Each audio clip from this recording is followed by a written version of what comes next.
I had no mana remaining. Tell me what I was supposed to do.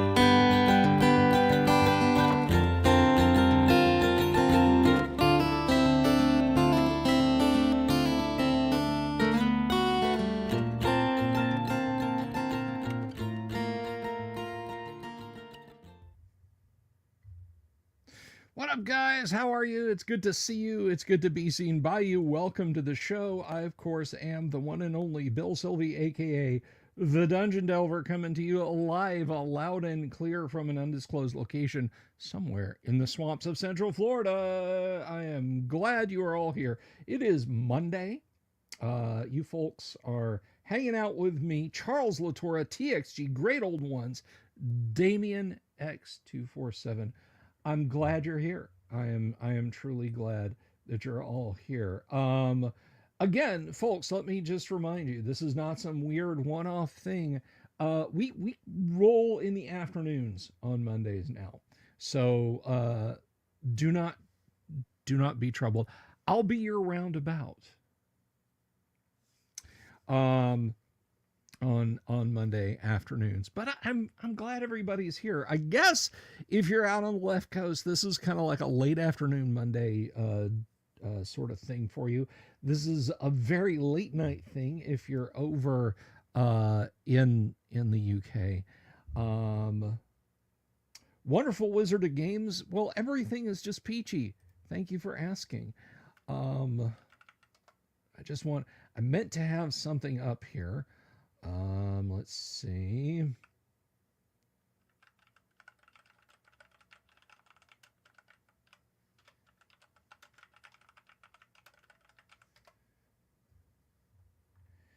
And let me see. Can't find it at the moment. Meant to have this up. Anyway, so I will just tell you guys, since I don't have a page for it, I have been really kind of heartbroken lately because Otherworld Miniatures closed down. However, and this is really cool news, they're back up. Otherworld Miniatures is sort of, kind of. Some of their lines have been picked up. I have reached out to the company that is apparently based in Wisconsin, what all they're going to be producing, because they've got an interesting line of stuff, but they don't have they don't have everything. Not by far do they have everything. So we're kind of in wait and see mode at this point, and I really hope that we begin to see more stuff. I hope they didn't just like buy up all their extant stock and now they're just selling it off. I hope they've actually taken the molds and will be kind enough to keep producing those. No, this is not a new hat. This is this hat I've had a long time. You know I've had you've been here when I've been wearing this hat before, Volcano God. Ardu RPG, good to see you. Welcome. Let me ask you a favor, guys. If you haven't already, please click the like on this video. It really, really, really helps. And if you haven't, and this is kind of an important one, if you haven't, please click the subscribe button. Please click the bell icon for notifications. It really helps out. It really, really does help out with the old algorithm. Well, that sounds really cool, Ardu. I will like the header of your YouTube channel. I hope so. I hope that I do. But anyway, so it's Monday.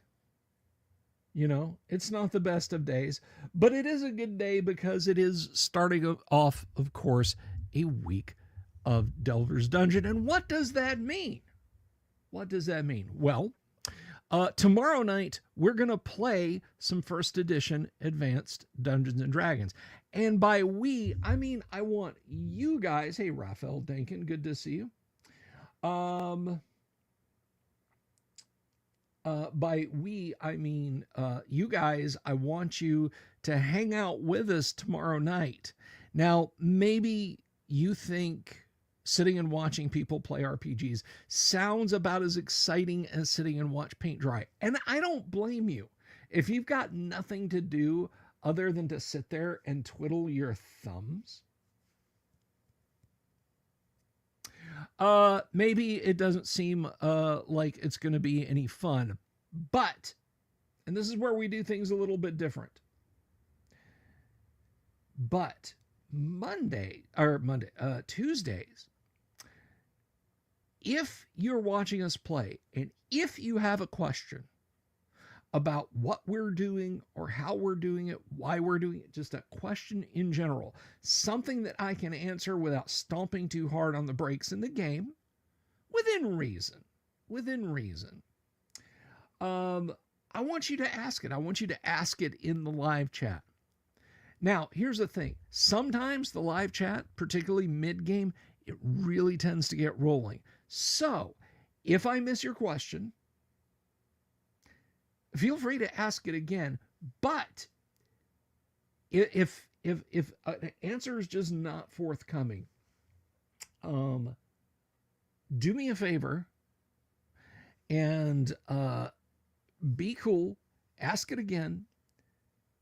But I would be willing to bet. That if I don't know the answer, someone at my table, someone at our virtual table, Kevin, Doomsword Deathmaster, Tim Imholt, D and Disability, all right, any of those guys, or Tonka Todd, who's joined us now, any of those folks will be able to answer the question. And if they don't, here's a really cool thing. Guys, I don't like to brag, but I have the smartest and the best looking audience of all of the 5-night-a-week classic D&D TTRPG live streams hosted here on YouTube. That's right. And I'll kill on that hill. Let me tell you what. I won't die on it. Dying's for somebody else. So it could be that somebody in the audience will answer your question, because I want you to feel like this is something you can enjoy. Maybe you've never played first edition AD&D, but you'd like to, and you have questions about it. Maybe you've played before and you're a little rusty, or you just didn't play the way we did. Maybe for whatever reason, you just got a question. Feel free to ask in the live stream.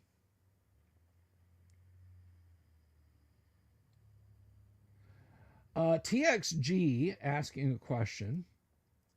As a reformed 5e player and new DCC player, does 1e have something comparable mechanics-wise? DCC basically owes its existence to actual classic TTRPGs, like original Dungeons and Dragons, basic Dungeons and Dragons, first edition advanced Dungeons and Dragons. Personally, of the two, I'm gonna play first edition AD&D. Between DCC and first edition AD&D. All of the grit, all of the vibe, the verve, all of that was originally in AD&D. Let me tell you something. First edition AD&D is where the black magic is. It's the Dungeons and Dragons of thieves and assassins. It's like it's like Black Sabbath or Led Zeppelin. All right, it's not perfect, and yet it copied in bits and pieces and drabs and swaths here and there, but it brings it together like no other version. It is the Dungeons and Dragons of thieves and assassins, not rogues. It's the D&D of Against the Giants, White Plume Mountain, and Tomb of Horrors. The first and the best, baby. No save or take damage mechanics there. If you screw up, your character will die. It is the D&D of assassins guilds. It's the D&D of drow, of blood magic, of the naked chicks in the books, the demons on the cover. It's the D&D written in High Gygaxian. It dares you to take a bite of the apple and see eternity. It is the D&D where Gary told us orcs are fecund, and then we had to go find Webster's dictionary to learn what fecund meant. It's where the black magic is and will always be forevermore. That is why I love and prefer first edition AD&D.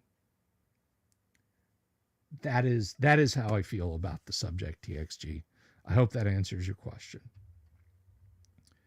I indeedly do.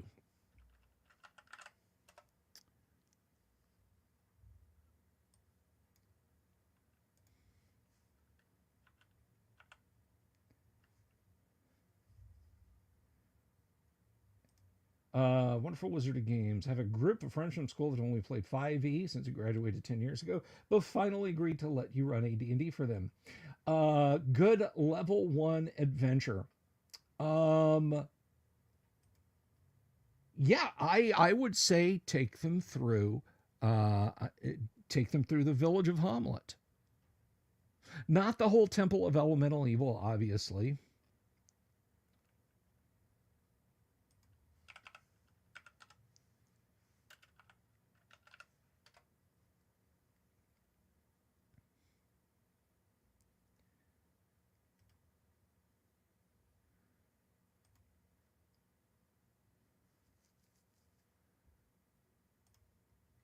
By the way, just subscribe to your channel, Ardu. You are welcome. Yeah, I would quite literally say play T1.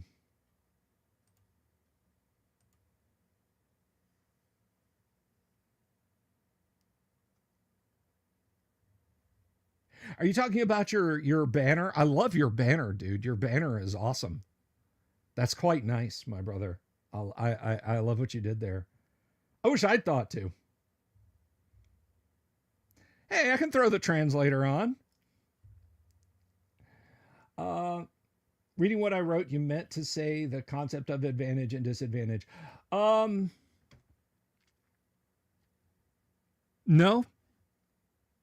No, AD&D doesn't have advantage and disadvantage. It has bonuses and minuses on various rolls, depending on what happens.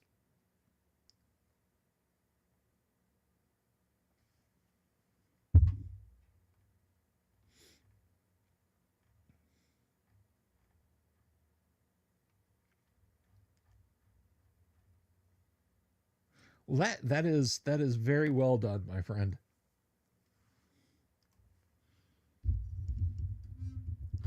Sorry about that. Anyway, so hey Liz, how are you?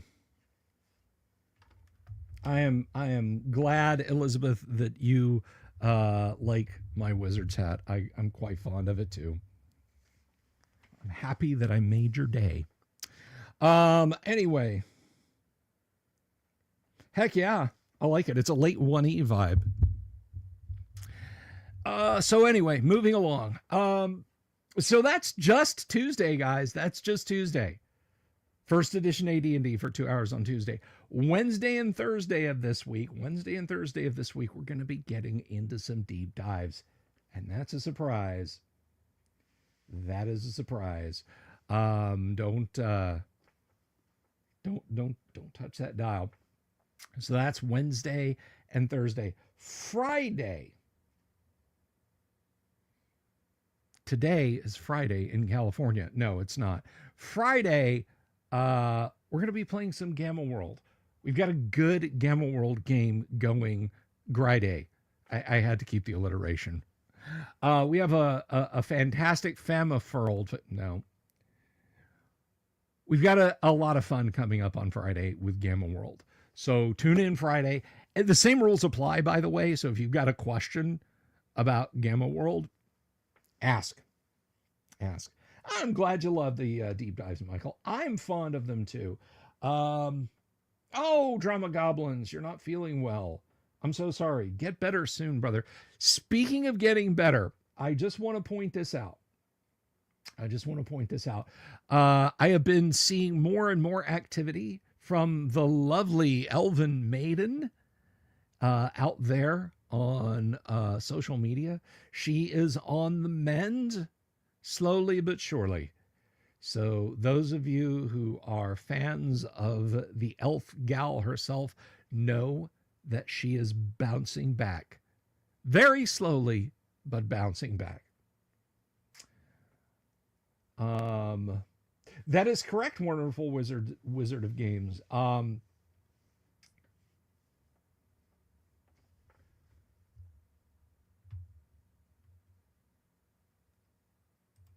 Ryan Nowicki says, just ran the first session of your recreation of the first Fallout game in a VTT TTRPG with the original maps. Players love seeing animated death sprites and everything. Hope you well. That sounds like lots of fun. That sounds like oodles of fun, man. Critical hit and fail charts are a ton of fun. I find that they slow AD&D down for what AD&D is supposed to be. Now, I will play in systems with critical hit and critical fail charts. Rollmaster, MERP, Warhammer Fantasy Roleplay, but those are different games. I'm not a fan of crit systems in AD&D.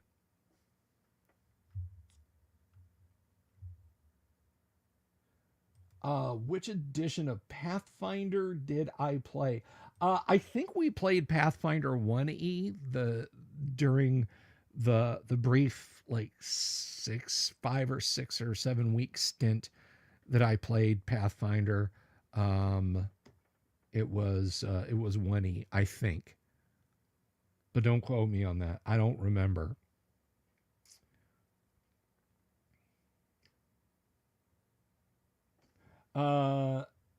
Yes. So today is Friday in California meme comes from Super Sentai, the show Power Rangers was adapted from. That is correct.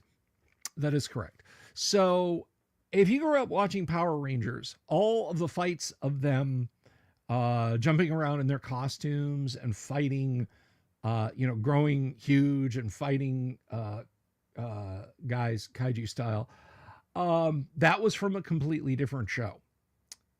The effects and everything versus what the drama and everything. It's like they sliced that off and then fused on an American and completely different TV show. And it is much older than Power Rangers, I should point out. Power Rangers itself hit in the 90s. The Japanese show hit in like the early 80s. Any thoughts on Gamma World 7th? I have not played Gamma World 7th. We're still kind of dwelling down here in the Wisconsin basement of Gamma World First Ed. Bingo Man Zero, welcome.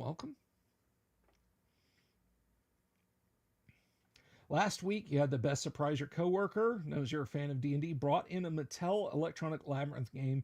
The game itself is in great condition. He looks at me and says here, oh, that is fantastic. We were just talking about it on Twitter today. Someone posted up a picture. These pop up on social media. They're always a lot of fun to see, of a Sears catalog from 81, 82. And at that time, Sears, J.C. Penney, Montgomery Ward were all actually leaning into D&D to sell as the it gift at that time, and it very much was.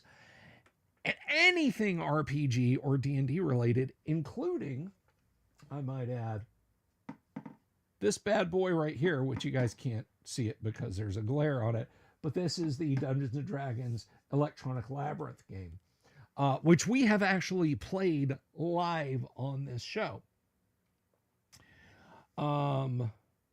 Yeah, that's a wise decision. That's a very wise decision. Um,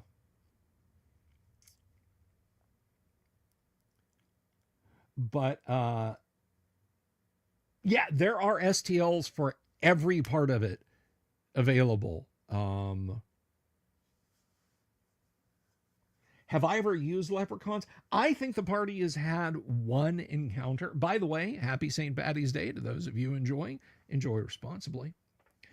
Um, but yeah, the D&D Electronic Labyrinth game, when I bought mine, which was not that long ago, I think it was 2021. But when I bought mine, I think I paid, and it is damn near complete. I printed a few missing wall pieces. But mine, I think I paid about 45 or $50 for, and it's in working condition. Everything's complete. The only thing it didn't come with was a power adapter. And none of them came with that. I actually found out none of them came with a power adapter. It has a jack for a power adapter, but it did not include one. That was something you'd have to buy at Radio Shack or in the electronics department of the store that you bought it at. But this particular example is in great shape, and I quite like it. It takes a 9-volt battery. But now complete, they're going for like 100, 150. I saw one that was like $299. No way. No way. Look, if you want to play it, let me tell you something. There is an online tool for playing it. Just get that, read the manual online, and enjoy. You can play it on your phone without the big bulky plastic doodad.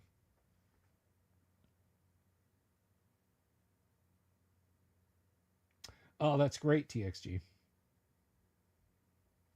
What is the action Okay, so Zachary Melvin, will you please explain what you mean by the action economy? Are you talking about the turn order? Or rather, the combat round order? Because I can answer that question. I think I kind of understand what action economy means in this context, but you tell me. You tell me. Drama Goblin Production says lately he's been getting back to work on his 40K campaign, which runs on D100. Part of you wants to use a homebrew system based on OSR stuff from BECME. Decisions. Well, I mean, if you want to put ray guns in D&D and even power armor in a D&D system, just get yourself a copy of First Ed Gamma World. It's meant to be AD&D compatible.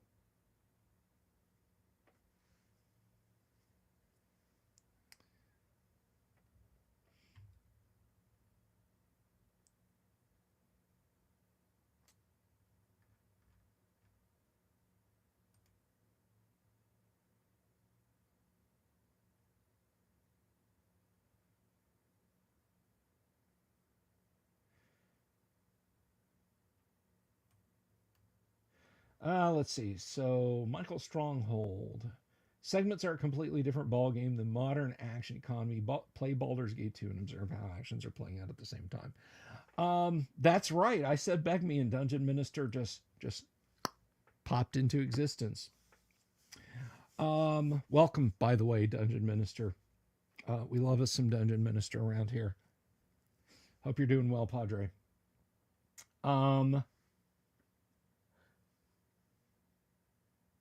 Charles Latorre, the last time you played D&D, last white box books. I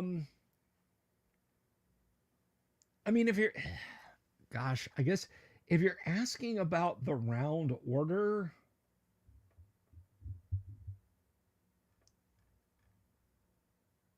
I mean, okay, so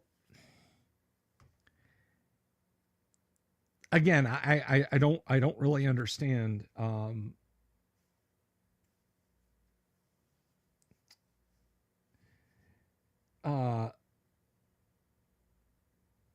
It's check for surprise.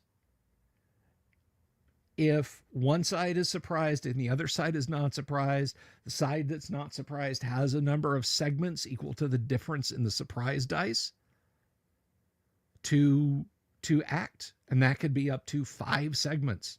It could be that brutal. How many actions each character gets per turn?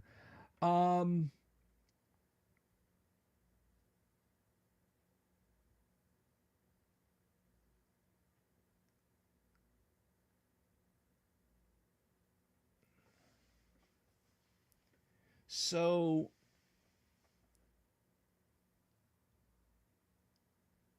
per combat round, depending what you are doing, kind of dictates how many actions you're going to get.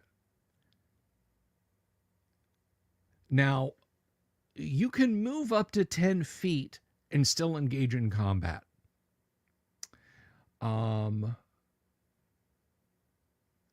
Depending on your weapon's rate of fire, you can get 1, 2, or 3 missile attacks. Depending on your level, you can get up to 3 attacks in a round. Maybe you possess something that enables you to attack multiple times around. You've been hasted, you consumed a potion of speed, you've got a weapon that allows it.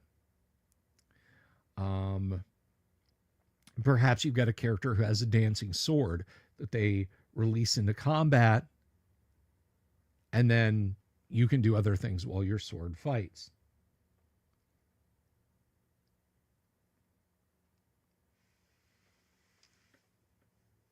So it literally just comes down to which actions your character is going to perform. It could be as few as 1, as many as 3 or 4. But if you're in melee, you've always got that 10 feet to move around.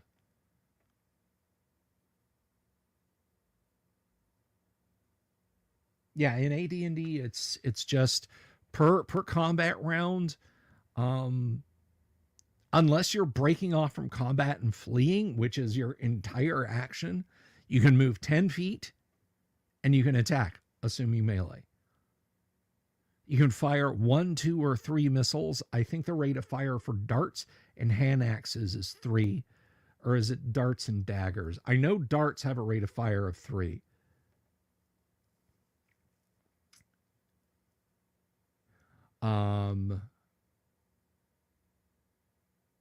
The rate of fire of arrows is 2.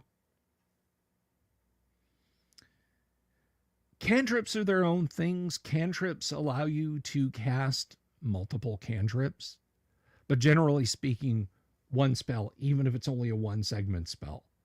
Because you've got to stand still, you've got to intone, you've got to do it. So I guess that's the action economy, if that makes sense, of first edition AD&D. You guys listen to the Padre. You don't want to get in hock with a man of the cloth. So click that like button.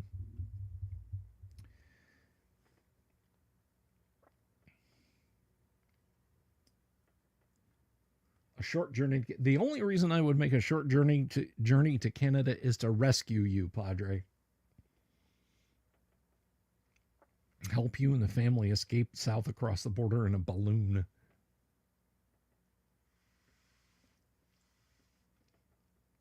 Working on a Fallout horror game set in Vault 17 for coming Halloween for the a little bit for the Masters Army. Discovers the vault and invades. Should I run 2 or 3 RP heavy sessions before the super mutants attack, or should I just let it start at the end of the first session? I'd let the players get a little bit of RP in, but I think ultimately it's going to depend on what your group likes.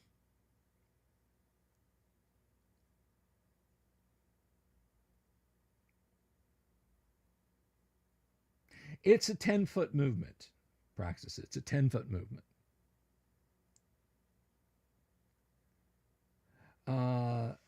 But yeah, if your group likes a lot of RP interaction, I would give them the 2 sessions or 3 sessions even.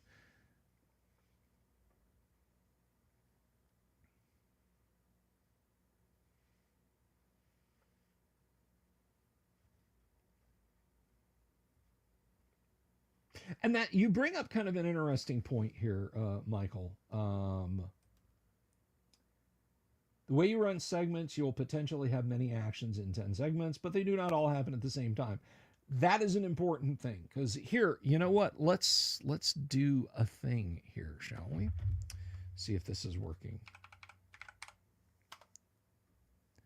Let's see if this works.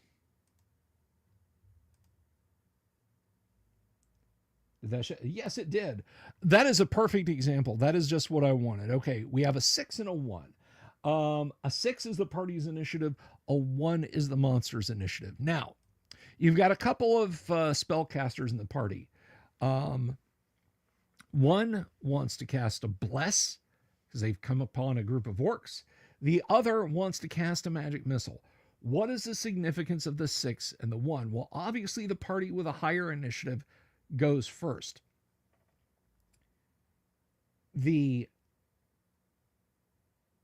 initiative of the monsters dictates when the spellcaster's spells begin. So, if we look at Bless, and I have to crack open my player's handbook here.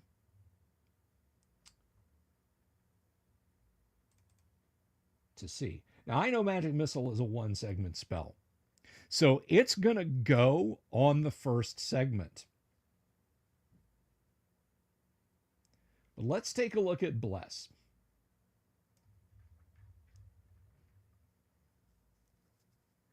So Cleric's Bless. Just give me a second to scroll down here. Casting time. 1 round. A full round. Not a segment, a round. But it starts getting cast at the beginning of the round. Right then. First segment. They begin casting it. So, by the end of the round, and for the start of the next round, the party is blessed.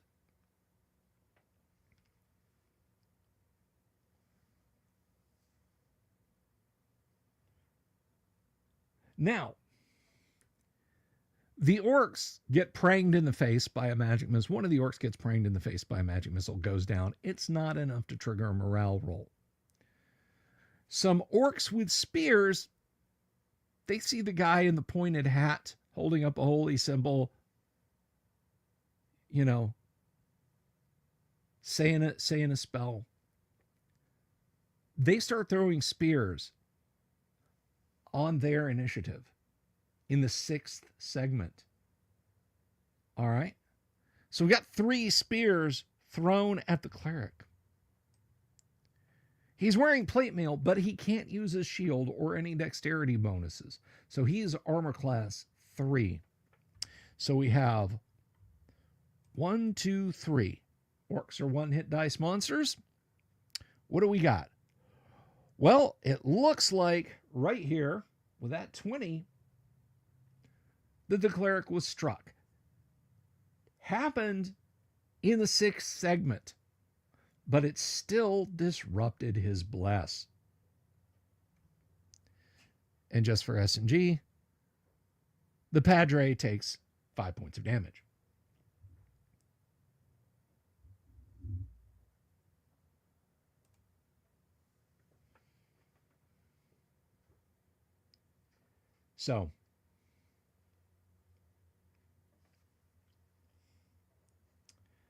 So there you go. What happens when in a segment is as important as when things begin to kick off. Now, if by chance our magic user had cast sleep and affected, I believe, as one hit dice, that would be 2d4. Let us just say, for convenience sake, that there are 6 orcs. Oh, looky there. 5 of them go down. Now, it's up to me, the dungeon master, to determine, is one of the orcs affected one of those who is going to throw a spear? So, you see how that can unfold. I don't think that conceptually it's in the 30,000 foot view. It is that different from any other games, what happens in a round. Whether you want to call that action economy, segments, phases, moves, turns, that's up to you. But ultimately, AD&D does it one way, other games do it another, but it's not an RTS. Like, everybody is not shouting and doing the same thing at the same time. That would make chaos at the table.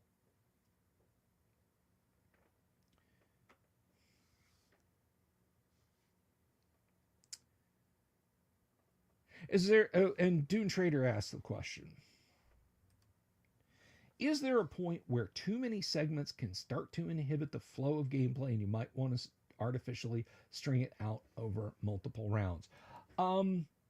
It depends. And I was talking about this when I was bringing up polearms, and now we have a chance to look at the player's handbook again.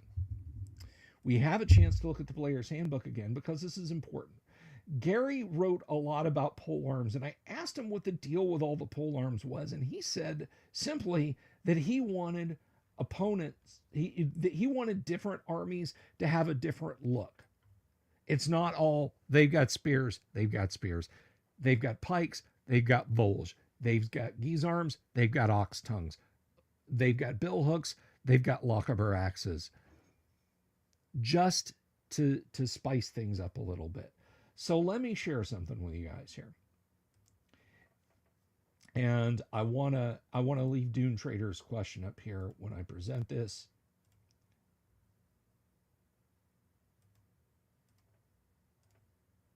Okay. So let me share something with you guys here, and I'm gonna have to zoom this in, and we're gonna have to scroll around. All right.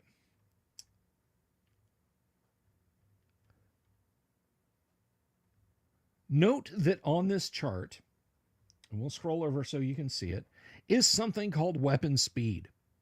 Yes, I do use weapon speed factors. Now, the 4th weapon down is a polearm, 6 feet long, called a Bec de Corbin, which I would name a character Bec de Corbin in a heartbeat. Note the speed factor. It is 10. A speed factor of 10.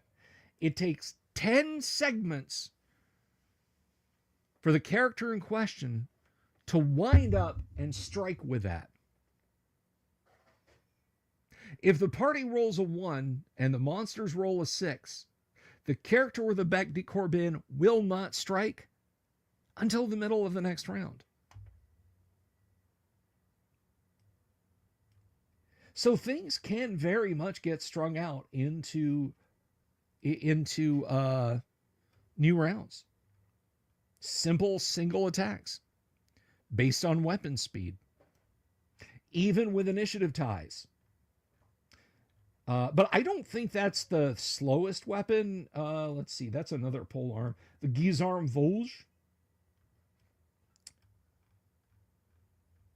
Here we go. That's the one I was thinking of. The All Pike. 18-foot weapon. When you absolutely positively want to hit a monster in the fourth rank of your opponents, and you've got 1 1/3 combat rounds in which to do so.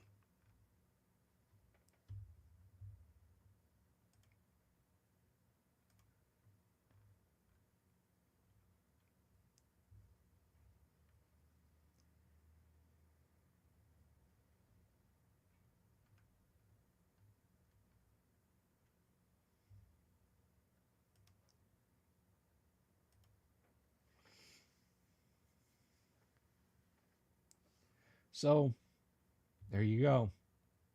I hope that answers your question. Charles Latour says, I don't remember the term segment coming up in the old days in the booklets. OD&D did not use segments. OD&D, basic D&D, and other lesser forms of Dungeons and Dragons do not use segments. They're just, I go, you go. I tend to think, my joking aside, saying lesser forms of D&D, I tend to think that the segmented round adds more granularity, more uncertainty. You can get jostled and lose that spell. You know, I've got 4 hit points left, but I've got my wand of magic missiles. Well, that goes after the goblin that ran up with his dagger gets a chance to shank you. Yeah, on the plus side, it does put the 10-foot pole to shame.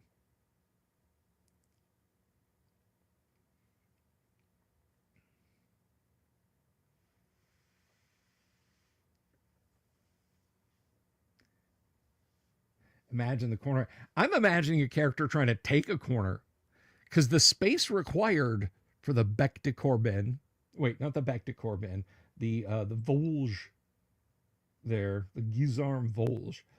Um, is the Guisarme Volge? No.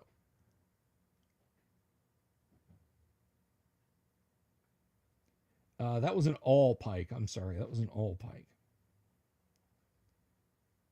It's actually not that bad.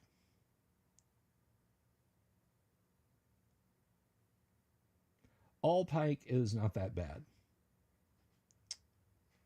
Space required is only a foot. I think it's because you're not swinging it. You're just like pulling it back or maybe lifting it up and bringing it down. Like you're not winding up, swinging it left and right.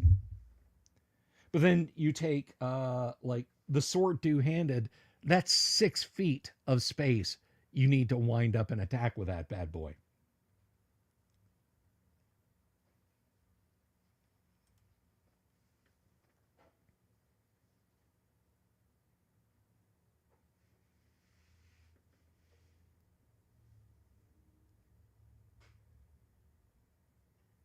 It does kind of, doesn't it, Dune Trader?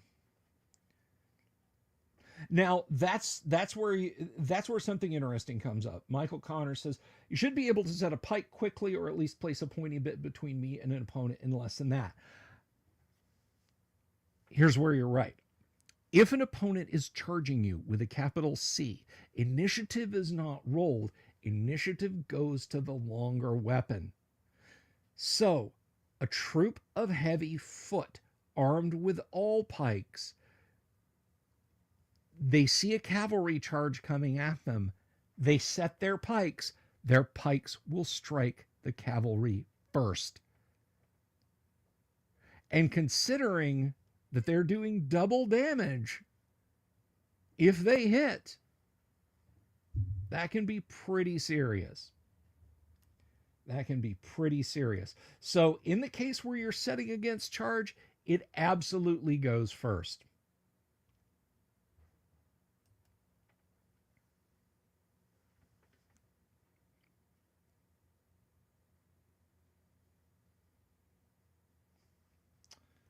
Raphael says, You think this granularity adds again? I do too. I absolutely do too. It gives it a texture, and I quite like it. It breaks the combat round into a fast flowing mini game, if you will, a game within the game where things happen in a fast and furious way, but in a highly detailed way. And I like the idea that, you know, the orc that threw that knife, he can drop down behind the table before your 7 segment spell can get him. And now he's out of sight, and now your spell is wasted.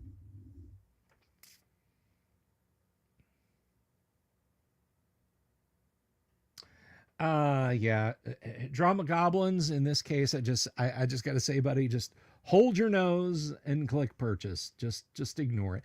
It's not in the print copy. Okay, I have the POD copy and the PDF copy that I got when I bought the POD copy, and it's not in there. Okay, there's not that manky BS that you're talking about.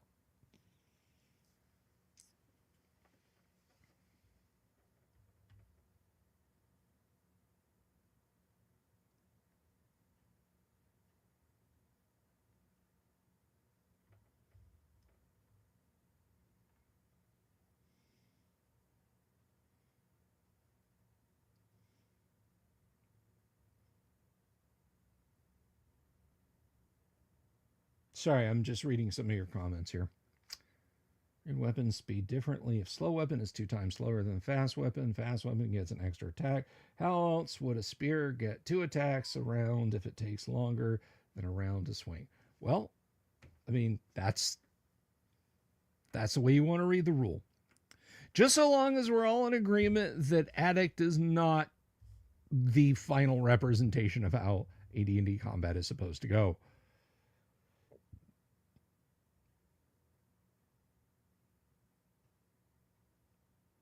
Just be glad you say, June Trader, if you don't have a game system with an extra bunch of fancy combat maneuvers added as well, then it gets out of hand fast like some later D&D editions. Yes, it can.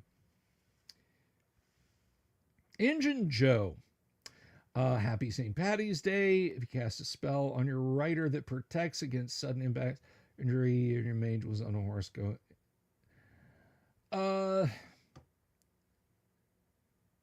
The only thing I can think of that could do that would be shield, like mage casts shield and then hops on a horse, and for reasons only God knows, charges set spears.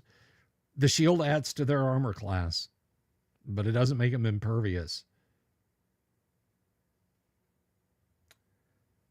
You know, a lot of people have asked me about Shadow Dark.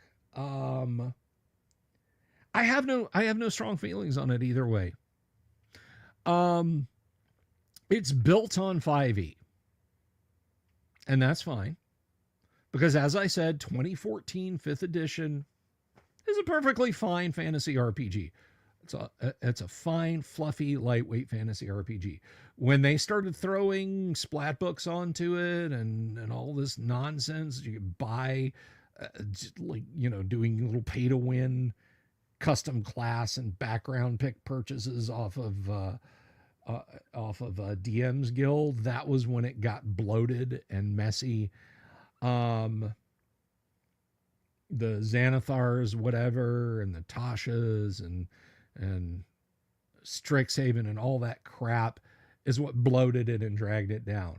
So Shadow Dark stripping all that back and going back to a simpler core 5e system, and then wrapping it up in a this is what we think a D&D or basic D&D or OD&D looked like kind of vibe. Like, I'm gonna wear clothes that I think look like Robert Plant's, so you know that I'm genuine classic hard rock, even though I'm up here doing rap music.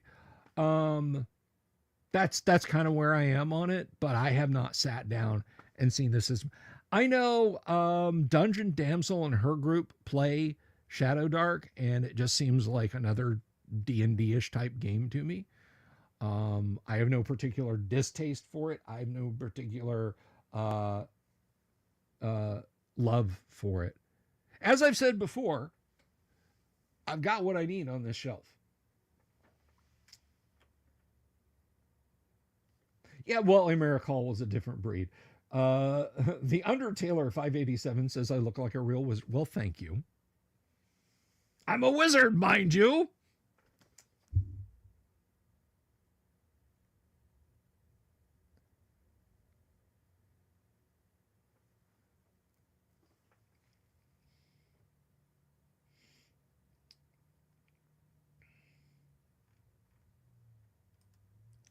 So yeah, that's my thoughts on Shadow Dark. I have no strong feelings either way. No, no, Robert, I'm a hairy wizard.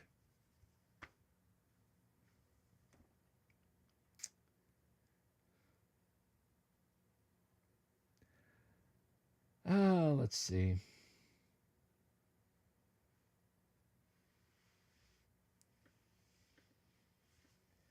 So, talked about what we're doing this week. Of course, we have in a few weeks. We've got the Guac is coming up. I'm excited about that. The Great Underground Online Gaming Convention. If you guys don't know about it, you need to check it out because we have a lot of fun at the Guac. We're gonna be playing some games. We're gonna be what is oh I'm sorry, you don't know what the Guac is. Well, some of you might not know what the Guac is. The Great Underground Online Gaming Convention. It is a convention. We play online. We play on Discord. It's very, very, very simple, very, very easy. And the cost to you, $0.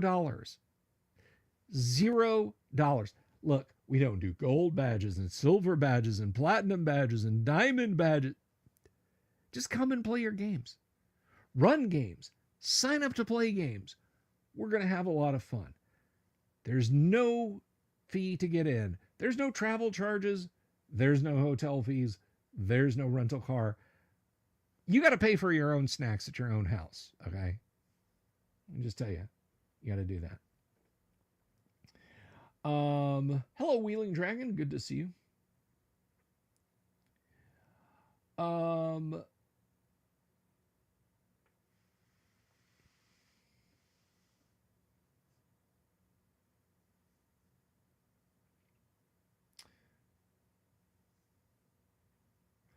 But no, we are going to be running a lot of games. Now, the one thing you will have to pay for is merch. You're going to have to pay for merch. And I'm sorry, I can't give you merch for free. I'm not, the Undertaler, I'm not going to pay for your snacks. I'm sorry, you're going to have to pay for your own snacks. If a fighter specializes in pole arms and they get 3 attacks every 2 rounds, how would it make that work if the pole arm has a 12 weapon speed? They don't get the attacks. It's a slow weapon. Or if I was feeling particularly generous, I would say that your second attack goes at the dead ass end of the round.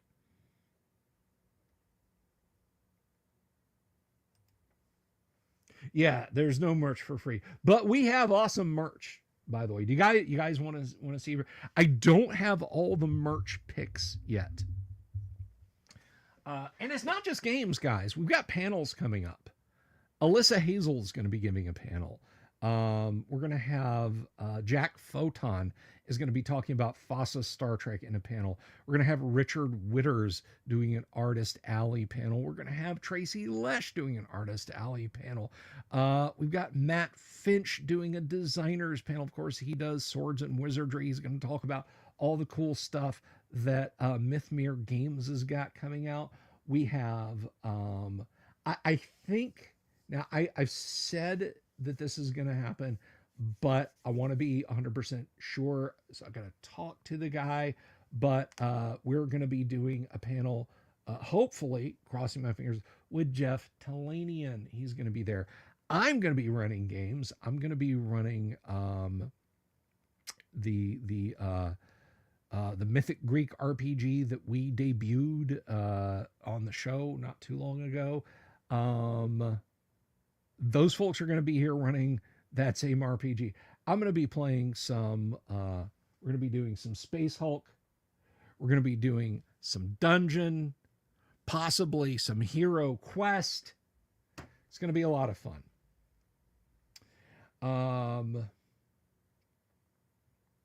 Show them the DM's computer pic. Oh yeah, I'm going to. Would I interview Kelsey Diane? I don't know who Kelsey Diane. Is that Diane? Dion. I'm sorry, I don't know who Kelsey Dion is. Yeah, I will show you guys some merch pics. Look in awe of our merch picks. You can get these on shirts, cups, mugs, hats, underwear. I don't know.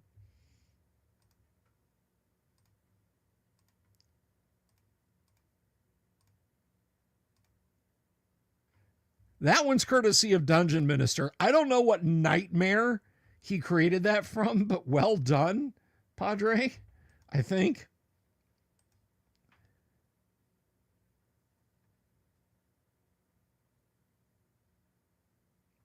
Ah. And now I have to stop the screen and re-add the screen because it's not letting me flick over to the other one.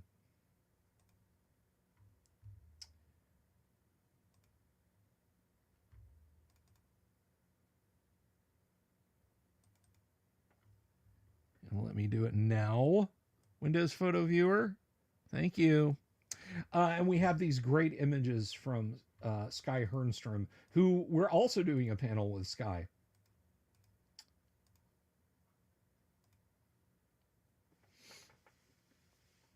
So Sky did our logo this year, which I love this.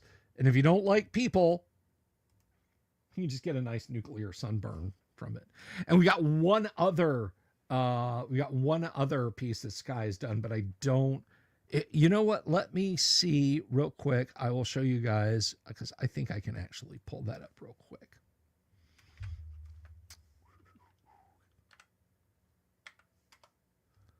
Let's see.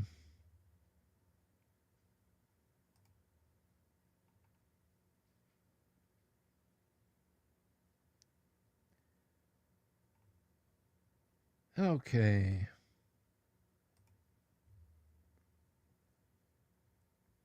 Give me just a hot second here, guys.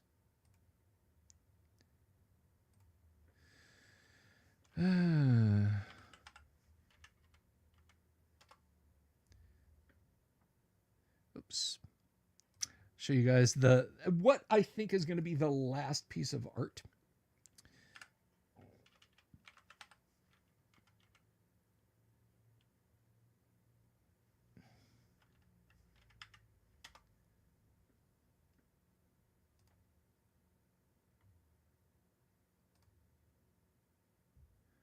And we'll put that, well, we're going to put that right in there.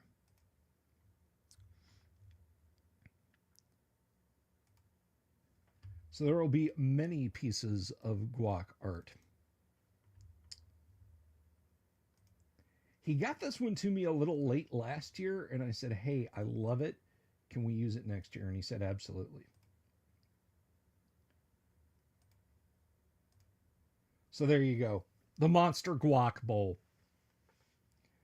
So we have our guac merch, and you can still get merch if you go to the Dungeon Ministers merch page, which I will have the link for tomorrow. I'm sorry, I don't have it offhand right now, but you can get all the guac merch through the years. So there you go. Those are the designs for this year's guac. I'm excited about it. You should be excited about it. Looks like something out of an 80s cyberpunk horror anime about demons and computers. Yeah. Active illustration of what would happen to an early 2000 computers. That's very true. Um, I will check that out, Ardu. I will definitely scope that out.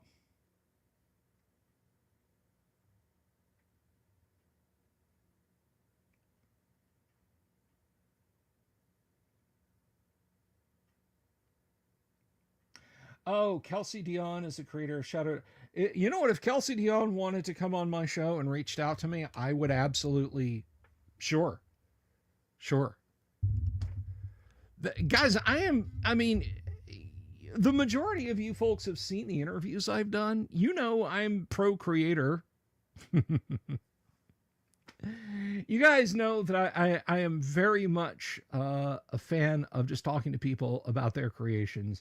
And Shadow Dark kind of runs parallel to our preferred ethos about AD&D and basic and original D&D around these parts. So as far as I'm concerned, if Kelsey Dion said, "Hey, I want to go talk to the Dungeon Delver,"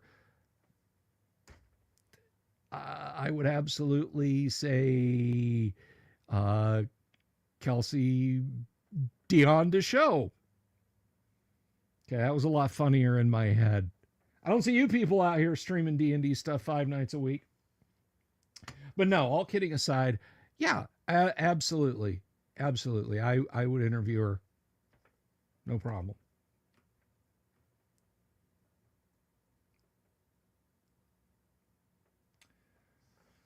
But anyhow, any further questions from you lot?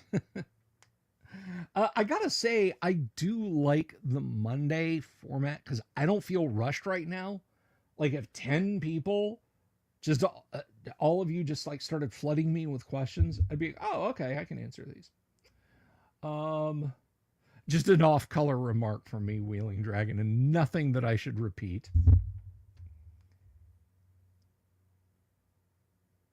Nothing that I should repeat. Um, But yeah, I mean, Monday nights before, I just felt very hurried because, again, I play a first edition AD&D game in private at 10 o'clock on Monday nights. And if I was starting the show at 9 o'clock when I like to, that means by like 9:40, I'm already looking at the clock. Even at 8:30, I'm like, okay, I can just get in maybe an hour, but then I gotta jump up and run away. Um, that's wonderful, Wheeling Dragon. I'm so glad.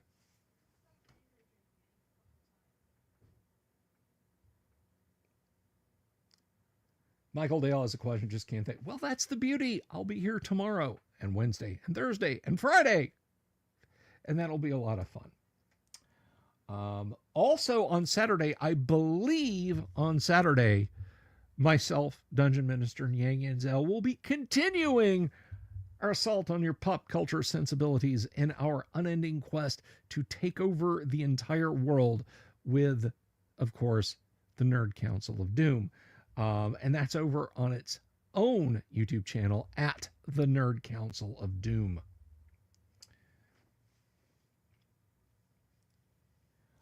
Heinlein, yay or nay? Depends. What era? Starship Troopers back? Yay. Expanded universe? Eh. Um, Later stuff? Yikes.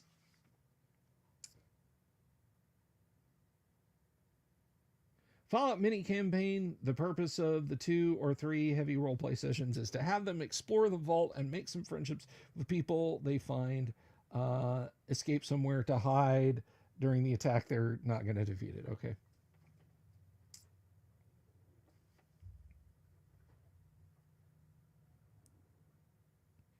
That is very true, Robert. I mean, I have there's an awesome story. I say I have an awesome story, but I rather like this story. Um, Joe Haldeman fought in Vietnam, And his experience in Vietnam, as it did for a lot of men who served in that particular war, left him changed. And he had read Starship Troopers. Heinlein had not served. Heinlein knew a lot of people who had, but Heinlein himself did not. I feel like I feel like there was some federal service he worked for, but I don't recall exactly now. But he that is Haldeman read Starship Troopers, and what he felt was a lot of misplaced patriotism kind of grated on him. And so he wrote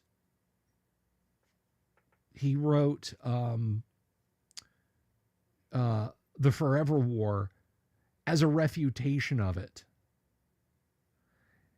in part as a refutation of it. And so word kind of started to get around that here's this up and coming at the time young sci-fi author who's taking the piss out of Robert Heinlein, who wrote Starship Troopers, who wrote Stranger in a Strange Land, Expanded Universe, Destination Moon, Rocket Ship Galileo, and just on and on and on and on. So Heinlein read the book and wanted to meet Haldeman, and Haldeman was like, oh man. He was honored and a little nervous, so he met Haldeman and just gushed about Forever War. He said, this is the experience. You were there. You really know what it's like. You know what it was like for the fighting man. This is an amazing military science fiction book about the disconnect between the soldier and the civilian, how the world can change while they're, and Heinlein loved the Forever War. So I think that's a real sweet story. I like the Forever War. Spare yourself Forever Peace and Forever Free. But the Forever War is a fantastic book, and I do recommend it. I do recommend it. Didn't Heinlein? I feel like he did. That sounds right, Mr. Doom Trader. That does sound right. And I think he was a merchant marine, Robert. But anyhow, any further questions? Anyone at all? Anyone at all? I'm gonna wrap up here and go see what I can do about creating some dinner in a hot minute. Failing that, I'm going to go ahead and I'm not seeing anything pop up. I'll give it a few more seconds. Say we'll give it until 10 minutes past the hour for you folks to write anything. Michael Straw, more combat questions. Thank you for being true. How do I feel about max hit points at level 1? Good idea or no? Don't. Let the dice tell a story that neither the game master or the player was expecting. Max hit points at level 1 means that if somebody has a ranger, they're going to have 24 hit points. They're going to have more hit points at first level than an average fighter will at 4th. Let that sink in. I would love to see that. There is an owl bear in my kitchen. No, I understand, Ardu. I understand. I feel you. But thank you for listening. Thank you very much for listening. So again, guys, I want to thank you all for tuning in this afternoon/evening. I love you all to pieces. I really appreciate it. What's for dinner? I don't know yet. I got to see what's in the fridge. So you guys have a great night. I will talk to you all later. And listen, I got to go, because you know, when I got out in the kitchen, I have a very, very hungry owl bear. Peace. Good night. Love you all. Have you seen my owl bear?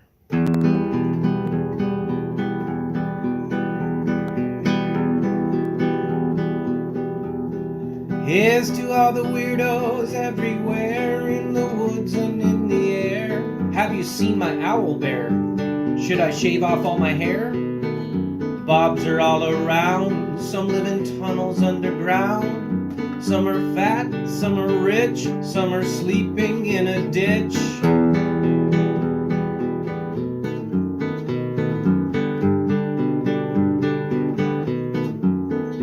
Can you ride a crooked horse without a saddle, way off course? Naked as a toad, all the way to Smoky Joe's. Have you seen the little creep driving fast in his little green Jeep?